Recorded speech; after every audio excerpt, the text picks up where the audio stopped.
పశ్చిమ గోదావరి జిల్లా Narsapuram sub collector కార్యాలయం వద్ద రైతులు ధర్నా చేపట్టారు. ధాన్యం సొమ్ము బకాయిలను వెంటనే విడుదల చేయాలంటూ కౌలు రైతు సంఘం ఆధ్వర్యంలో నిరసన తెలిపారు.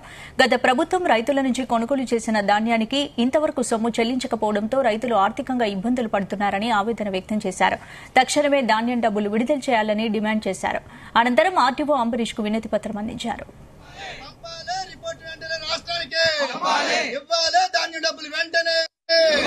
పరిష్కరించాలి రైతాంగ సమస్యలు, పరిష్కరించాలి రైతాంగ సమస్యలు, ఇవ్వాలి ధాన్యం డబ్బులు వెంటనే, ఇవ్వాలి ధాన్యం డబ్బులు వెంటనే. దాన్నం 2 నెలలైనా ధాన్యం డబ్బులు ఇవ్వకపోవడం.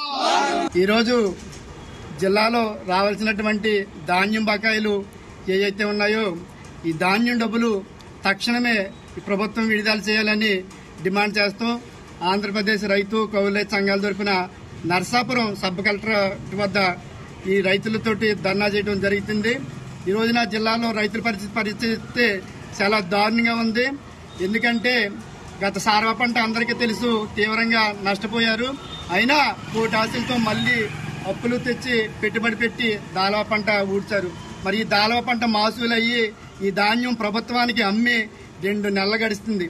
అయినా ఈ రోజుకి ప్రభుత్వం ధాన్యం డబ్బులు వేయలేదు. మరి చాలా మంది అధికారులు చెప్తూ ఉన్నారు, ఎన్నికల కాలం కాబట్టి లేకపోతే మొన్నటి వరకు ఎన్నికలు జరిగినాయి కాబట్టి మేము వేయలేకపోయామని అంటున్నారు. కానీ ఎన్నికలు ఉన్నా ప్రభుత్వానికి దీనికి సంబంధం లేదు.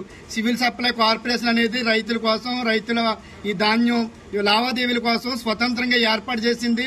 దానికి సంబంధించినటువంటి పౌర సరఫరాల శాఖ రాష్ట్ర కమిషనర్ కానీ సంబంధిత అధికారులు కానీ ఈ కేంద్రం వచ్చే డబ్బులు ఏవైతే ఉన్నాయో దాని జతగా రాష్ట్రాల నిధులు కూడా సమకూర్చి